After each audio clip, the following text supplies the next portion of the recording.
cup at a time. Tea time. Yeah, this is tea time. Yeah, making a difference. One cup at a time. Tea time. So be sure to grab your tea, grab a seat, and tune in to Miss Liz. Tea time. Making a difference. One cup at a time. Tea time. Yeah. Tea time.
Well, good afternoon and welcome to Tea Time with Miss Liz. That's right. We are here for the second show on this amazing Thursday. And I have an incredible guest sitting in the back studio here. She is a returning guest from season 2, Constance Woulard. Oh my goodness, she's also my sister of change and leaders. And oh my God, like there is so much that we're going to do this afternoon. We're going to spill you a good, strong TEA. And we're going to show you just how much transformation has happened in 2 years with this amazing guest. So before we get started, we're going to do the disclaimer and all of that good stuff. And then if you have any questions, throw them into the comments or directly send your questions directly to Miss Liz's inbox. And I will get those questions asked to Constance as we are live today. And if you have any comments or anything like that that you would like to share with us, you can reach me on my website. You can reach me through direct messaging and you can reach me through any of my platforms. So again, I'm really excited. As you can tell, season 2 guests returning. I love when my guests return. It just makes me extra special and happy. So let's get this disclaimer going and let's get a little bit of bio of Constance Woulard, and then we're going to spill a good strong TEA with you this afternoon. Miss Liz is going live using StreamYard. Before leaving a comment, please grant StreamYard permission to see your name at StreamYard.com. Please be advised that the content brought forward for any Tea Time show hosted by myself, Miss Liz, is always brought forward in good faith. However, there may bring forward dialogues and opinions that are not representative of my platform. The facts and information are perceived to be accurate at the given time of airing. All Tea Time guests and audience participants are responsible for using their good judgment in taking any action that may relate to the discussion. The content brought forward may include discussions for some where they may be emotionally at risk. It is significant to know that this show is engaging in discussion forums only to offer and inspire awareness and connection and is not providing therapeutical advice. If you have any questions about the disclaimer or the panelist discussion, you may freely contact me, Miss Liz, through my email at bookingmissliz@gmail.com. Moving forward, should you choose to voluntarily participate in today's show in any aspect, I myself, Miss Liz, welcomes you. And should you choose that the show is not made for you at this time, I respect that choice and I will see you at a later show at a later date and time. And again, all tea times this year are done on a Thursday, morning, afternoon, and evening. If they are not on a Thursday, they are rescheduled, which will be a Monday or a Tuesday. So let me get Constance in here. But before I get her in here, I'm really excited. And I want everyone to share this tea time because we got some incredible news coming. Constance Woulard is a professional speaker, visionary nursing leader, mindset coach, and 12-time best-selling author. Constance Woulard is an emerging force in the national and global community. She's recently took the stage in Paris, France, to speak on suicide prevention during Women's History Month. She collaborated with Dr. Cheryl Wood and the legendary Les Brown in the Unleashing Your Undeniable Impact anthology and speaking tour, November 2021. She is a co-author of the Women Who Pray collaborative Igniting 90 Days of Prayer. Mrs. Woolard is a featured author of The Heart of a Leader. And if you want more on Constance, you're going to have to go to Miss Liz's Facebook page and check out her full bio. And let's get her in here and let's spill some tea with you. So, welcome, Constance. Good afternoon. How are you? It is a pleasure to have you back here and see your friendly face again. So, Constance, you were here in season 2. What has happened since then? Oh my gosh, so much has happened since then. Of course, you mentioned earlier, I had the opportunity to travel to Paris, France, and speak and present on suicide prevention, which is something that's very dear to my heart because suicide is on the rise. And I was able to make my presentation, but at the same time, network with people from all over the world in countries that are having the same issues that we are having here in the United States with suicide and suicide prevention. I met one young lady from Norway that said it's on the rise with women there, and they just do not know what to do. And so I've been asked to join them on a task force and to go to Norway and speak as well on suicide prevention.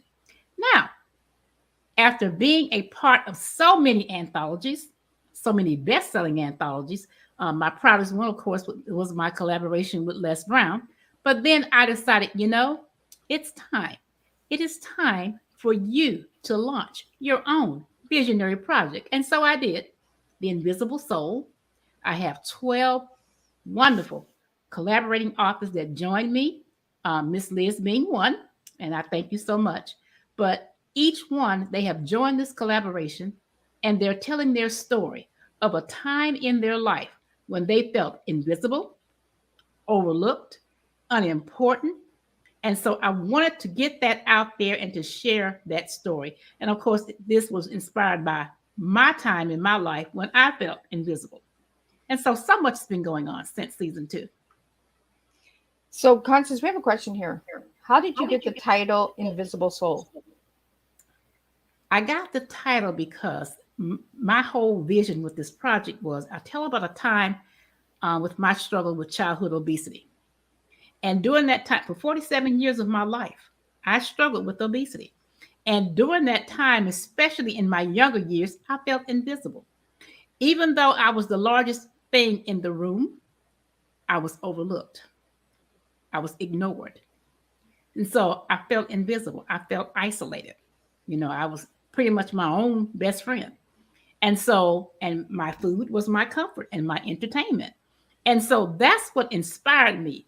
But the thing that really pushed me forward was the sabotaging behaviors that I engaged in as a result of those 47 years of feeling invisible and dealing with the obesity. And so when I left the stage in 2020, Sean Fair Leadership Tour Experience, Troy, Michigan, when I left the stage, because I talked about that experience, but that's when the inspiration came to me. Okay, you need to take this thing a little bit deeper. Talk about the sabotaging behaviors, because that's what people need to know and what they need to hear about and what they need to be free from or free of. And so that's what inspired this visionary project, The Invisible Soul. That's how I got the title, The Invisible Soul. And I'm just excited because it's going to be released next month and I cannot wait. So, Constance, do you have a release date? It's just the publisher said it's June. They do not have the exact date, but they've said June. And so we're just waiting. If it happens June 1st, I would be so pleased because that was my parents' anniversary. So that would be awesome, right? That would be awesome. So I'm praying. I'm going to call her today and see, can you give me a date yet? And if it can be June 1st, I would be so excited and just elated. I am so excited for this book to come out. Like you said, Constance, I took part in this collaboration, and I just can't wait to read all of the stories of all the other authors that are in this book, right? Yes. And it's been a journey for us, meeting each other and connecting with each other. I got to meet a couple of people, you said, at Sean Fair Leadership Experience Tour. That's where I met Constance in person. So I got to give her a hug and I got to meet her. So I was really excited about that. And plus, there's also a couple other authors that are in there from the Sean Fair Leadership Experience Tour. If you haven't heard of Sean Fair, you need to check him out. Yes. And you need to check out what he's doing because he's really changing lives. I top my hat off to Sean for giving me the chance and opportunity to be on his stage. I was scared, but I served my tea and I shared. But Constance, I want to get into, since 2021, what has Constance done for Constance? What Constance has done for Constance is just to continue to enjoy life from my perspective. And when I say that, that is to enjoy doing the things that I love doing. And the things that I enjoy doing most of all is educating, elevating, and empowering others. That's the thing that I enjoy the most. And so if I'm able to share my knowledge that's going to help someone to advance or to elevate them or to empower them to get up and to move forward to do some things, that's what I've done for me. That's what motivates me. That's what keeps me engaged. And so that is what I've done for myself since then. Well, and I've seen the growth in you. I've seen all of the things you've done since I've met you, and I'm just like, wow. So, Constance, you have this incredible podcast as well. Let's talk about that a little bit on how that came about. Yes. Oh my gosh. Again, listening to stories of others. I have a clubhouse room that I have on Monday nights, and it's called Sabotaging Behaviors and How to Overcome Them. And so I have had the opportunity and the pleasure to just kind of connect with people from all over the country, all over the world on Clubhouse that I've never met face to face. But I feel like I know them personally because we have connected, we've interacted, we've had various discussions on that platform. And as a result of that platform, I said, you know what? I need to take it deeper. So that's when I started the podcast, the Speak Easy, EAZY podcast. My YouTube channel is the Speak Easy podcast. And that is a platform where we talk about different issues in life. We have one series that comes on every first and third Tuesday, dating and Christian relationships. We have that one. And I mean, we really talk about a lot of things just dealing with relationships, period. Okay. But I have that platform. We talk about health issues. We talk about real estate. We talk about finances, how to invest. We just talk about a variety of things that are of interest to so many people. And so the Speak Easy podcast, that's how that came to light, was from my experience on Clubhouse. So, Constance, you got to work with Les Brown. How was that? Oh my gosh, it was just phenomenal. Because for years, I can remember in my younger years seeing him on television on the Oprah Winfrey Show. And then he had several radio talk shows, and I would listen to him. And he was just so uplifting and so encouraging and so knowledgeable. So to get the opportunity to get a chance to work with him and to get to know him, that was totally phenomenal. Just a breath of fresh air that I needed at the time that occurred. And that man was underestimated a lot by a lot of people, Yes. And you look at him today and you can see the inspiration and the motivation. And if you ever get a chance to listen to Les Brown, I highly recommend that you check him out as well, because he's an incredible man. I hope to meet him one day, because he really does inspire me and gives me that motivation to just keep moving. And that's what I do, is I listen to people that motivate us, right? That inspire us and encourage us. You got to listen to the good stuff. Get rid of the trash. Get rid of that extra baggage, right? It's like the weight that you lost, Constance. Yes. And that's what you were on Teatime for the first time, was the weight challenge and that. So do you want to share a little bit on how you stayed the way, stayed the weight and got the weight to stay off? Sure. And so for me, over that 47-year period, every diet out there, I can educate you on it, tell you about it, because I've done it. I lost weight, but I was not able to sustain the weight loss. And in 2012, my father suffered 2 massive strokes back to back. And when I watched what those strokes did to him as a result of non-compliance with medication, health issues, I made up in my mind at that time that, you know what? I've got to make a change. a permanent change, I can't go out like that. And so I had to recognize and admit some things within myself. I love to eat. I love good food, and I do not like to be restricted. And restriction was the main thing, is why I was never successful with the diets for a long period of time. I don't like to be restricted. If I want that chocolate cake today, I want it. And if I want it again tomorrow, I want it. And so I had to train myself. And that was the hard part, training myself to eat less. Now, the average size dinner plate is 7 to 8 inches in diameter. Olive Garden, 9 inches. That's too much food. Too much. And so I decided I would buy smaller plates. I didn't change the way I cooked. I did not change what I cooked. I ate at leisure what I wanted to eat, but I had to learn to limit and to train myself to eat fast. So I bought some 4.5-inch plates from Target. And if it did not fit on that plate, didn't eat it. You had one time to eat. That was it. No seconds, one time. That was the hardest part for me. So what I would do is, at the time, I would live in a 2-story home. And so I would eat, and then I would go right up the stairs, because if I came downstairs again, or if I remained downstairs, I was going to eat again. So to prevent myself from eating, I would go upstairs and I would hibernate in my room until the next day. I didn't come out because I wanted to maintain that.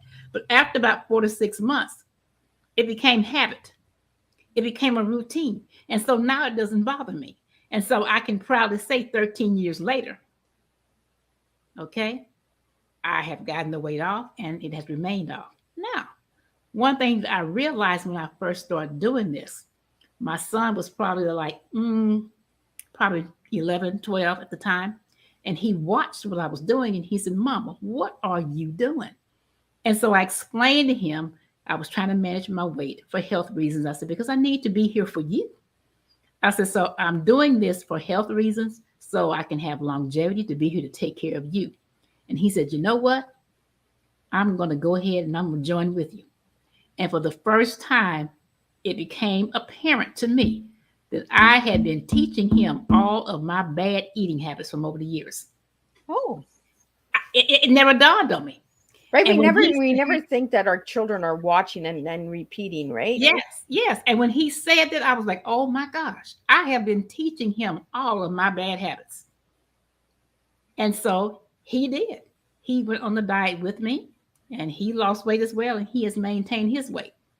And so that's my whole thing, is telling people, hey, it was a 47-year struggle for me, especially with children, because it's so detrimental to children. You're ridiculed, you're picked on, you're teased. And then when you go through puberty, that's a hard time for children to be overweight as they are going through and experiencing puberty. And so I tell parents, if you have a child and you don't know how to help that child and to connect with that child, find help. Help them to overcome that struggle now while they're younger. So we have a question here for you, Constance. Could you give us 5 tips on sabotaging behavior? Sure. First of all, you have to recognize and acknowledge that you are engaging in a sabotaging behavior or sabotaging behaviors, because we can engage in multiple behaviors at one time. And so you first have to recognize and then reveal that you are engaging in these behaviors, because without revelation, there is no healing. You have to reveal in order to heal. Okay. Once you have done that, and it doesn't happen overnight. Okay. And once you have trained yourself, or you have learned or become accustomed to avoid those behaviors, if you're not careful, they can creep back in. So you have to be fully aware of what the behaviors are, what your triggers are. Identify your triggers, okay? Things that used to bother me 10, 15 years ago don't bother me. It's just the way it is. It's life. That's just it. That's it. And if it's something that I can do something about, okay, well, then we work toward that. But if it's something that I have no control over, and when you think about it, most things in life, we don't have control over. I let it go. Just like that little girl in Frozen, let it go. You have to let things go. You have to learn to be forgiving. Someone may have done you wrong 25, 30 years ago, or said something negative about you or negative to you that has impacted your psyche. Let it go, because forgiveness is not for us, it's for the other person. Okay? Let it go. Forgive as Christ forgives us. Okay? Fourthly, just make up in your mind, I will sabotage no more. I will sabotage no more. That's what I said to myself. You know what? I'm going to take the high road. I'm going to be the bigger person. I am not going to indulge in those behaviors that destroyed me, because what happens is sabotaging behaviors, they prevent you from being your best self if you're not careful. And so that's when I made up my mind, sabotage no more. Sabotage no more. And then fifthly, just live life, have a spiritual life. Whatever brings meaning to your life spiritually, indulge in that, engage in that, be consistent. A consistent prayer life. A consistent prayer life makes the difference. So, Constance, you're also a caregiver, and you've been a caregiver for over 20 years, I believe, if I remember right. Right at 35 years. 35 years. Yeah. Well, thank you. Thank you so much for that service. Thank you. This morning, we also had a nurse on, and I want to really thank the nurses out there and the caregivers out there. We don't say thank you enough, so just thank you, Constance, for that. You're welcome. So do you want to share a little bit on how you got into that? And what's the passion of caregiving for you? Sure. I've been a nurse now for 35 years. And for me, it's the connection that you make with the patients you care for, but a lot of times the families as well. You make that connection. And if you have the pleasure of taking care of someone long term, oh my gosh, it is such a joy, because you become a part of their family. They look to you as family. I worked home health for some years, and those patients, they considered me family. One patient I actually had Thanksgiving dinner with them one year. They considered me family. Her two daughters came from out of town, and we got together. And she also had a private caregiver as well. I was her nurse. And the private caregiver, myself, the patient, and the two daughters, we had a phenomenal time just fellowshipping with each other. And so for me, now that I'm in the mental health arena, that is my passion, mental health. I still love my long-term care. I am a long-term care consultant to long-term care facilities as well. But mental health is my passion, because mental illness is real. Mental illness is real and is underserved. We have a population of underserved individuals that really need the help. And this country is not doing enough to serve that population. So it is my pleasure to be able to do that, to be able to be a part of that, and just to educate people on mental health awareness. It's a disease process and nothing to be ashamed of. If you think hard, it affects every family. Every family. So, Constance, we have a question here for you. Being a nurse and a caregiver, how do the nurses hide their mental health? Oh, wow. That one, it can be many ways. A lot of times people have things, and that's not just nurses. People have things that they have experienced, trauma that they may have experienced that they don't want to share, and they don't share. They hold it within. And so sometimes when they're faced with a patient and maybe is going through similar things that they have experienced, they have a hard time with it. Okay. But a lot of people are able to just check things at the door, and they go in and do what they need to do to take care of others. Okay. But they have all kind of other things going on in their private lives. They may be going through a divorce. They maybe have some wayward children, whatever. But they have learned to adapt, because it's about their passion, caring for others. And so they adapt that, and they check their personal feelings and things at the door to go in and fulfill their passion. And so that's one way the nurses can hide that. Another way, you have people, they may be drug abusers or alcoholics. We never know. They're very well, they're closet alcoholics. They're closet drug users, because they know how to manage in the work environment. But then sometimes it just takes one little slip up, and then you're able to see the signs of, okay, something is going on. But for a long period of time, they have been able to manage and to hide those things. Well, it's almost like a sabotaging behavior, correct? Like Exactly. in the closet of hiding stuff, right? Exactly. Exactly. It's exactly, you're right. Yeah, and as a medical profession, you have this look that you're supposed, this perception of how you're supposed to look and act, right? But Exactly. we all, as individuals, deal with different traumas and things in different ways, right? That's Uh, true. That and is so as a true. nurse and a caregiver, you guys see so much out there. It has to affect in some way. Um, so, what have you done to get over that, Constance? Well, some things that I have witnessed and seen as a nurse, and it just makes me more appreciative and more thankful to my parents for raising me the way that they did. There were times that I hated it. There were times that I didn't appreciate it. But some of the things that I have observed and witnessed, I thank them every day. They're no longer with me, but I still thank them for being the two parents that God blessed me with. Because God gives you what you need a lot of times. And those two were what I needed. And so I've seen a lot, and it just makes me so grateful. I have been in a place, in a space of gratefulness for so long now. It's whatever life throws at me, it's okay. It's okay because I'm ready for it, because I know it's for my good. Whether it's bad, it's good, ugly, indifferent. I'm grateful for it because I know in the end it's for my good. So, Constance, if I could ask you, who is your role models that you look up to besides your parents? Oh, wow. Um, I haven't thought about that. I listen to a lot of motivational speakers, and I'm like, And, I may agree with some things that they do or have done. Oprah Winfrey has been one of my role models for a long time because she's such a philanthropist and has such a giving spirit. And God has blessed her with so much, yet she is so humble. And I like that about her.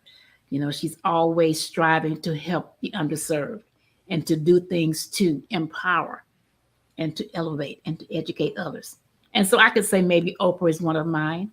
Um, I look back on some of my grandparents, some things that they did in their lives that have inspired me to want to do more.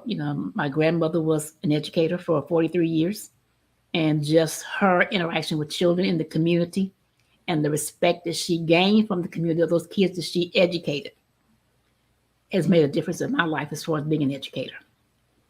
I wanted to ask you that question because you do a lot of leadership roles and you help a lot of people. You mentor a lot of people, and you're also into tutoring. We're going to get into that in 2 minutes here. And we need to have role models in order to be a role model, correct? Uh, so I wanted to know who inspires you and who really gets you to move and say, you know what, if they can do it, I can do it. If they've gone through that, I can get through this. So I want to get into the tutoring now because you're tutoring now. So Yeah. let's talk a little bit about the tutoring, because tutoring has to do a lot with role models and mentorships, right? Yes. And so I got involved with the tutoring because I have run across so many nursing students that have paid large amounts of money to attend a nursing program and to matriculate. And if you've never been to nursing school, maybe you can understand or you can't.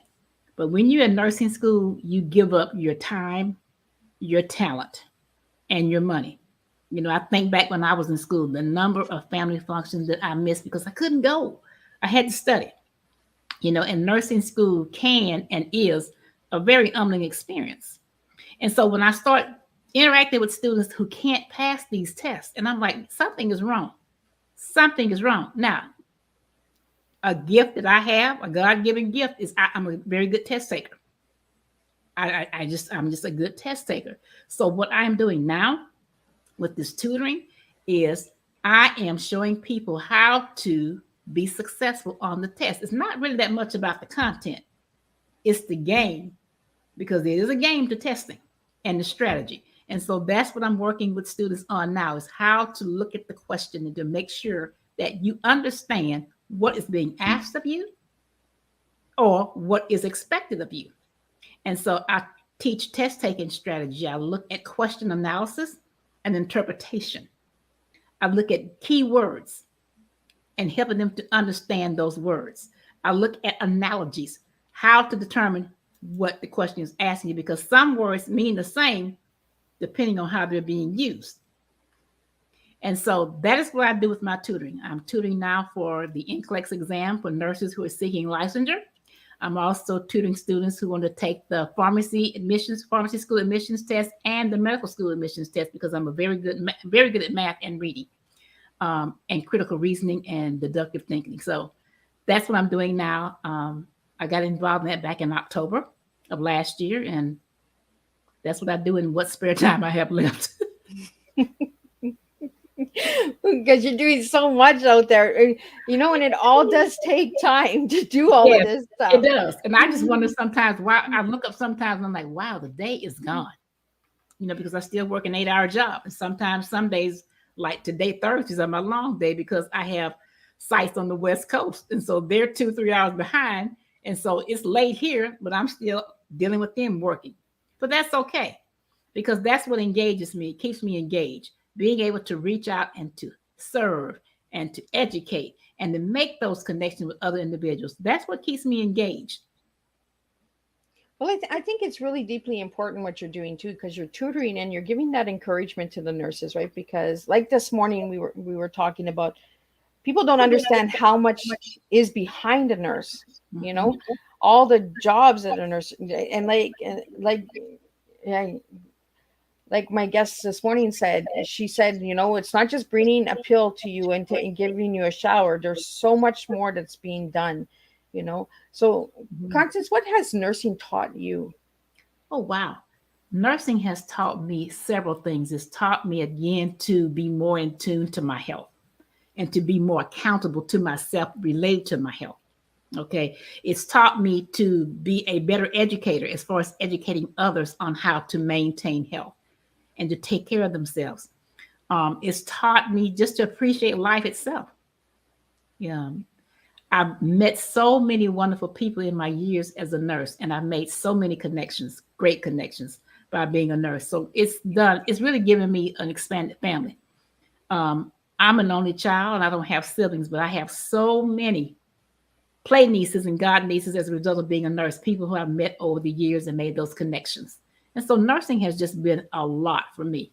It's just been a wonderful thing for me. I witnessed some sad things, of course. We always do. I witnessed some good things. So, but when I look at it overall over the past 35 years, the good outweighs the bad and the sad. So, Constance, I want to get into a little bit of the events that you've taken part in. Could you share a little bit about the events and how long you've been doing events? Oh, wow. Have not been doing it that long as far as events. Now, I grew up doing events because in church from the age of 3, I had 2 jobs when I went to church. One was to stay awake. You could not go to sleep under no circumstance. My mother did not play that. So the expectation was you stay awake. So that was my first job at church. The second job was if they announced a program of some type, I didn't have to ask. I knew my job was to stay after church to go and get information on that program. Why? Because I was going to be a participant. That was an expectation. No way around it. And I will never forget. One year they announced that they were having the Men's Day program. So I'm thinking, men, I'm a female. It doesn't apply to me. So I didn't stay. I came on home. And so we were eating dinner. Now, mind you, this was pre-microwave days, okay? And we were eating dinner and my mother says to me, so what are you going to be doing for the Men's Day program? And I said, I'm not going to be doing anything. She said, what do you mean? I said, well, I didn't stay. She said, what do you mean you didn't stay? I said, well, they said the men, so I didn't think I had to stay. She said, well, yeah, but what did I say? She said, I said, any program that they have, you will be a part of it. So she took my plate and wrapped it in foil, set it in the oven, took me back to the church. I was the only child there. I was the only little girl there. But long story short, when we finished that meeting that day, I became the MC of the Men's Day program at our church. So at the age of 3, that was my first event. I was the MC of the Men's Day program at my church. And so I've been speaking, in church, being in plays and different things because my parents promoted that. And I thank them for that today because I have no fear of going on stage. I have no fear. I have no fear of standing up before people and talking. I just don't have that fear. And so I thank them so much for that today. I didn't realize then that they were grooming me at that time for something bigger and better. I had no clue. But now that I have recognized that, I thank them so much. Sean Fair came and we went to Michigan for that. I stepped on that stage. Fearless as I could be. I had no fear. I was not nervous. I just got out there and talked and came on off the stage. Paris, France, same thing. No fear. It was like talking to my next door neighbor. And so them instilling that in me prepared me for what I'm doing now. And I think by having that given to you at such a young age also helps with public speaking and that as well, because you were so young and you were like, I got this, give me that mic. And I think that's where the speak easy comes in, right? Yes. And as you know, I have a microphone in my logo. Yes. Big mouth and a microphone. Yeah. That's my logo for the speak easy. I've got a big mouth and I love the microphone. So we have a question here for you, Constance. What has been your favorite speaking gig so far? Oh, wow. My favorite has been, again, going to Paris and speaking there to such an international crowd, for one, and the connection that I made. But again, talking about my passion, suicide prevention, mental illness. And so, and the funny thing about that is the months ahead as I was preparing to go to Paris to speak, I had a totally different topic. But I was watching the news, and you may remember that they had this former Miss USA. Yes. She jumped out the window, and I'm like, okay, I'm getting ready to change this speech right now because this, and then someone else had committed suicide a few days prior to that. And I'm like, you know what? This is something that's big, and I need to be a part of heightening awareness on this. And so I changed my topic midstream right then. And that's what I presented on when I went to Paris. And so that probably was one of my favorite of all the things that I've done. So Constance, have you had anybody in your family or close to you commit suicide? No, I have not. But I have some family members who have experienced mental illness, but no suicide. So how do you feel that we can break the stigma on mental health by speaking? Just by educating the public, letting them know that, everybody sees someone walking the street, they're talking to themselves, you say, oh, something's wrong with them. Their mind's not good. They're crazy, whatever. Okay. But at the root of all of that and all those behaviors is an illness, just like hypertension, just like diabetes. Mental health is an illness. Okay. And so it needs to be treated. Just like we take medications to lower our blood pressure to treat hypertension, just like the diabetic takes either oral hypoglycemics or insulin to lower their blood sugar and to manage that disease, there are medications and counseling and treatment to manage mental illness. And it's nothing to be ashamed of. We all were born with something that flawed us. Okay. But at least for mental illness, there are medications that can help and to treat the disease. Some people were born with things that cannot be treated. And so it's nothing to be ashamed of. And my mission is to educate the public on signs and symptoms, things that you need to look for with anyone that you interact with, your friends, your family, your children, whomever, things that you need to be aware of. Hey, if this is someone who was always well-groomed, okay, and now they're just looking unkempt and a little frazzled, pay attention. Something's going on with that person, okay? If this person begins to start giving away valuable things all of a sudden, and that's not their nature, but all of a sudden now they want to give away their valuables, one of the first signs of suicide. They're planning their strategy right then. They're releasing things of this world. And so that's what my mission is, just to educate people on, hey, watch your family members, watch your children. If you notice something that's kind of off kilter, pay attention. Don't ignore it and don't overlook it. Pay attention. Pay attention. You just brought up something, and I never really paid attention to that before, was people giving away their valuables. It's the red flags and the signs. Pay attention to the signs. There's so much out there that we're not paying attention to. It's like you said, like as soon as we walk by somebody who's talking to themselves, I talk to myself all the time, so I get crazy all the time,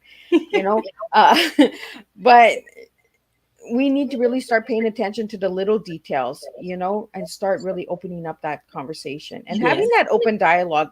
I find is going to break that stigma and break the shame on mental health. Why are we shaming it so much? Why is there so much shame on mental health when 1 in 4 is diagnosed with a mental health illness? I believe it's 1 in 2. I don't know the 1 in 4, but I say 1 in 2.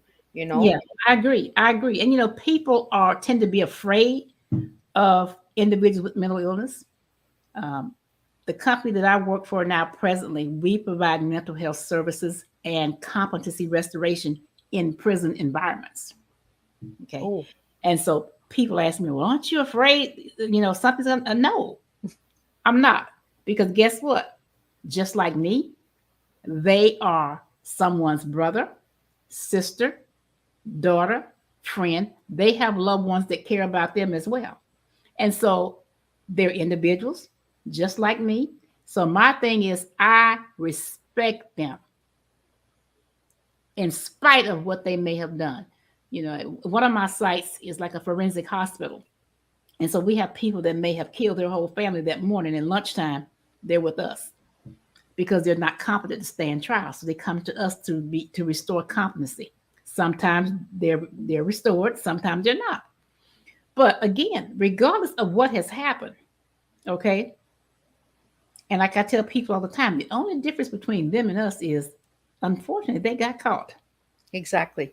Think about what you may have done by the grace of God. You did not get caught. You could have been in the same situation. It can happen to any of us, okay? And so just because they're behind prison bars does not give us the right to disrespect or demean. And so I treat them with the utmost respect because, again, they belong to someone too, just like I do. I think that's really important discussion to have on Teatime is, people that go to prison, there's individuals, and not everyone that is in prison is guilty. Mm-hmm. They have been put there, there are mistakes in life. People do make mistakes. Even the systems make mistakes. Yes. We need to start being transparent and really say, you know what, I made a mistake. I messed up. I think we're going to get more change in the world, more humanity back when we start facing and saying, you know what, I'm human being. I made a mistake. I hurt you. I'm sorry. Start being really authentic with everybody. Be yourself. And I say this all the time. That in Constance, Miss Liz always says, be yourself. If you're having a hard day, show people you're having a hard day, because maybe your hard day is helping somebody else that's having a hard day, because they might be saying, you know what, if she can show that she's having a hard day, I can too. Exactly. And it's not about being negative. It's about showing people the rawness and the image that we're not masking our pain. We're actually showing our pain. It's about being human. It's all about humanity. Right? And we don't strive for perfection. We strive for excellence, because we cannot be perfect. We're not perfect beings, and we never will be. So instead of trying to strive for perfection, I encourage people to strive for excellence, because that we can achieve. Yeah. And now I want to get into this hour is just flying by so fast. Oh, wow. Yes, I want to get into your tea. Constance, if I give you the TEA, what words are you giving me today? Oh, wow. So I have a multi-blended tea that I'm going to put out there. Okay. So we're going to look at the letter T. Okay. Thoughtfulness and transparency. The letter E, educate, elevate, and empower. The letter A, authenticity, acceptance, and alignment. And that is my blended tea, my multi-blended tea. So you want to tell me why you gave me all those incredible, powerful words? Because to me, they're just important and it's a part of me, who I am. I'm thoughtful. I think it's important to be thoughtful. It's you have to consider others just like you consider yourself sometimes. You just can't take it all at face value that it's about you. Me being an only child, I grew up thinking it was about me. And one day I realized, you know what? It's not about me. I'm not in this world by myself. There are other people. So that taught me to be thoughtful and to think of others as well as I think of myself. Okay. Transparency is so important. It is what it is. That's what I tell my son all the time. What? Just go ahead and put it out there. It is what it is. Be truthful. There's no reason to hide. People used to say one time, well, you got skeletons in your closet. Well, my thing is take those skeletons, put some skin on them and bring them to life.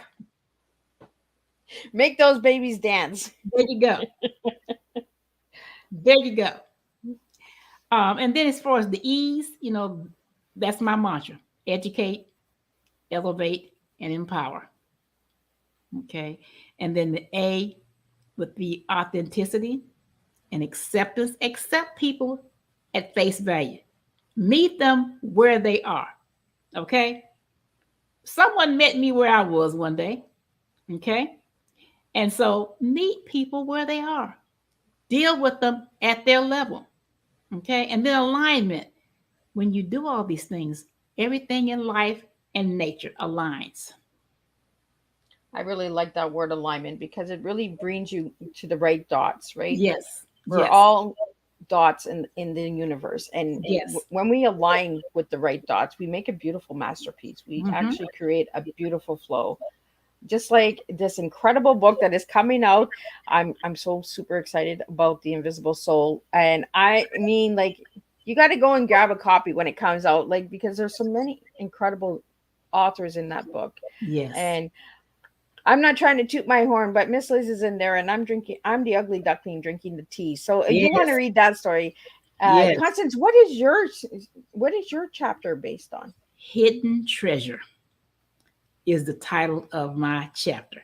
And I take you from age 3 up until last year when we started the collaboration. And it's called Hidden Treasure. That's the visionary chapter.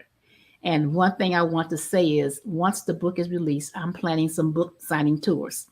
The first one will be in Charleston, South Carolina. I get to travel? Yeah. And so I'm going to all the places that I've lived. So we're going to go Charleston, South Carolina, because I've had family in the area. Okay. There's going to be one in Phoenix, Arizona, because I lived in Phoenix for a while. There's going to be one in Des Moines, Iowa. There's going to be one in San Antonio. And there will be one in Kansas City.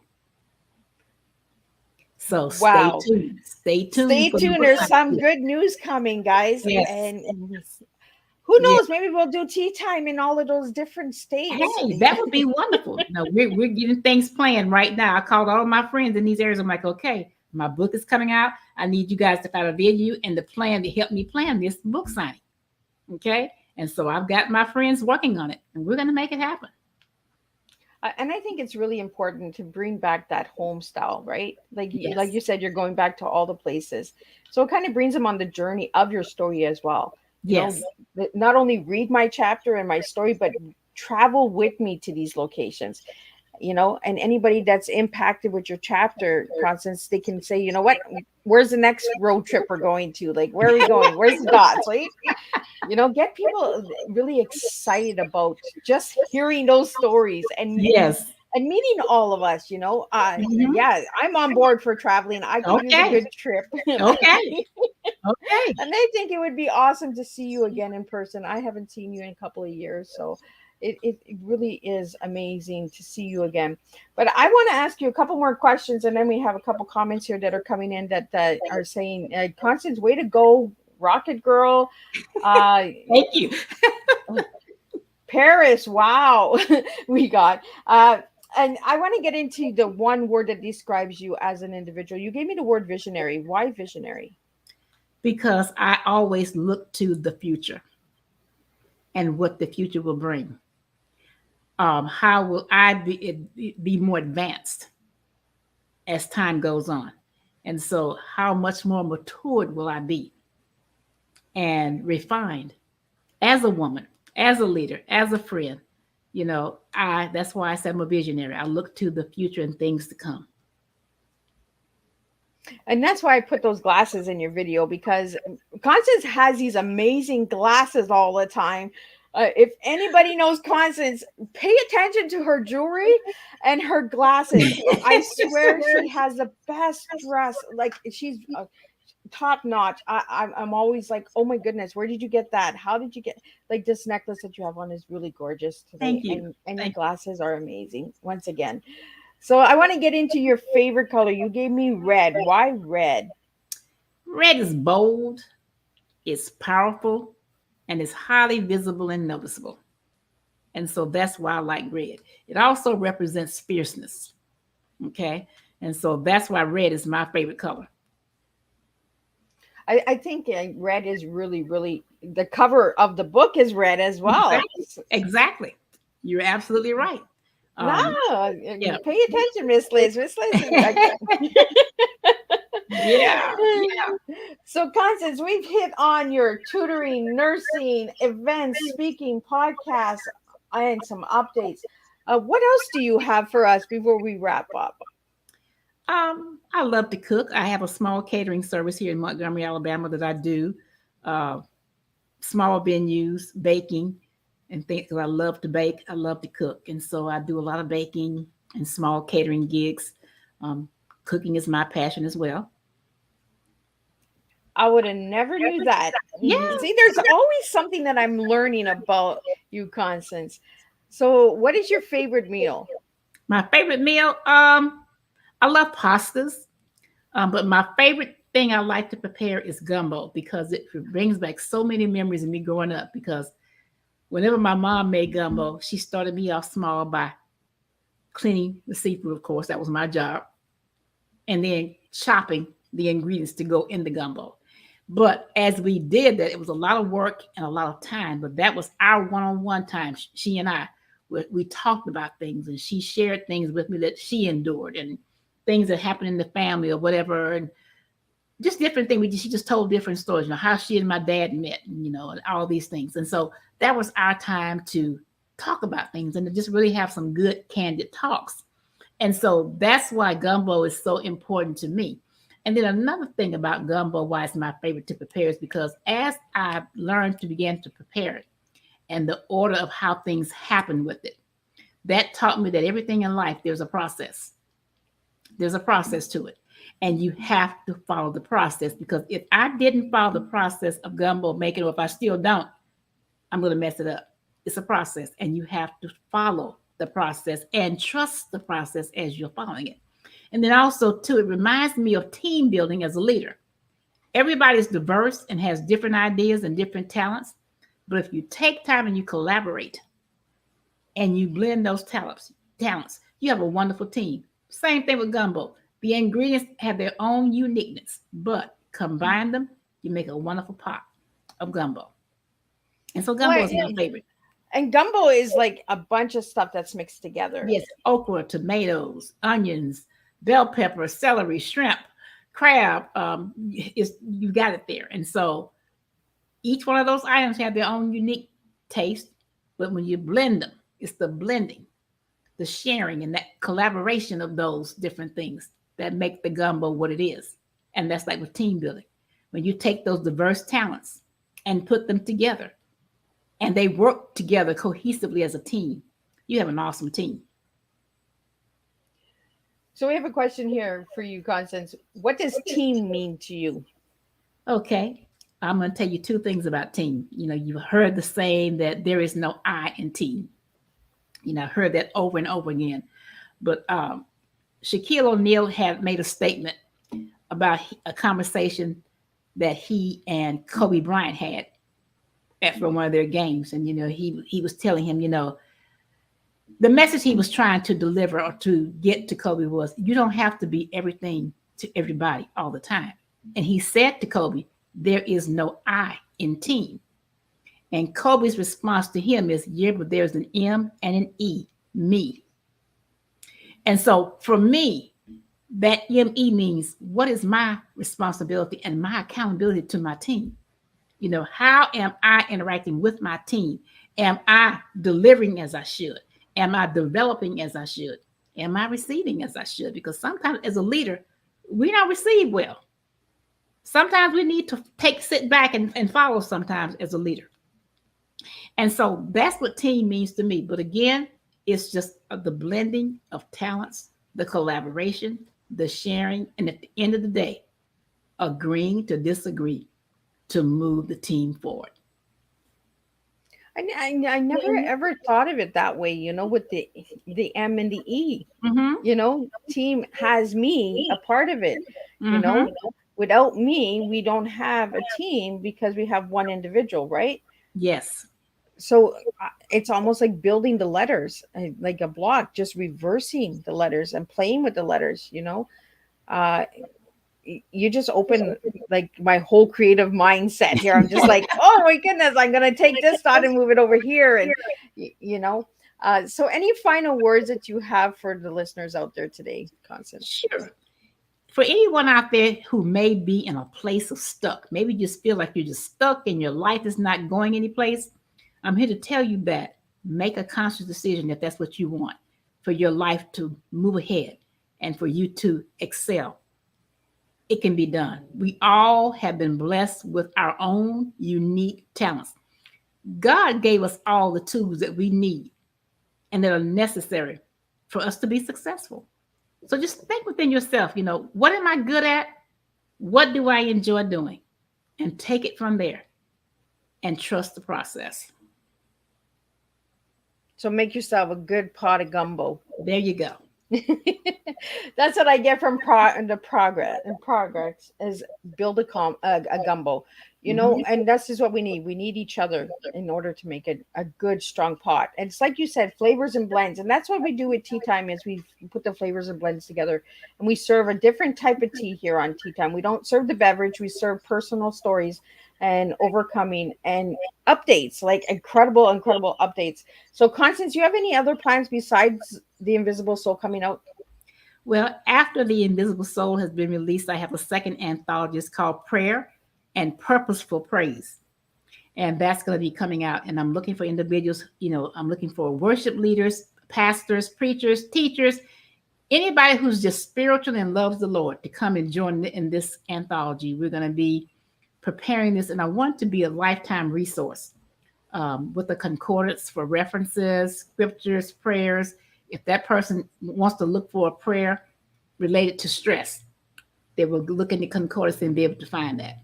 If they want a prayer on peace, they can look in the concordance and find that. So I want it to be multifaceted, but I want it to be of relevance. And so I will be making that announcement probably midsummer. So you're going to keep yourself busy all through the year. Yes, yes. Well, Constance, I really want to thank you for joining me today on Tea Time and bringing up some amazing updates and even surprising me with some of these updates. So you just never know what comes to this table, you know, and sometimes I'm like, oh, okay, I got it. So I want to thank all the viewers for tuning in today, all of the questions that have come in, and all of my incredible supporters that support Tea Time each and every Thursday. And if you don't see it on a Thursday, it's a rescheduled Tea Time on a Monday or Tuesday. But you will be seeing over 100 Tea Times this year on Tea Time with Miss Liz. So stay tuned. There's going to be a lot more. I will be back tonight at 7 p.m. with a duo. And we're going to be talking about mystery romance. That's what we're going to be talking about. And then we're going to be jumping into the next week of 3 new incredible guests next Thursday.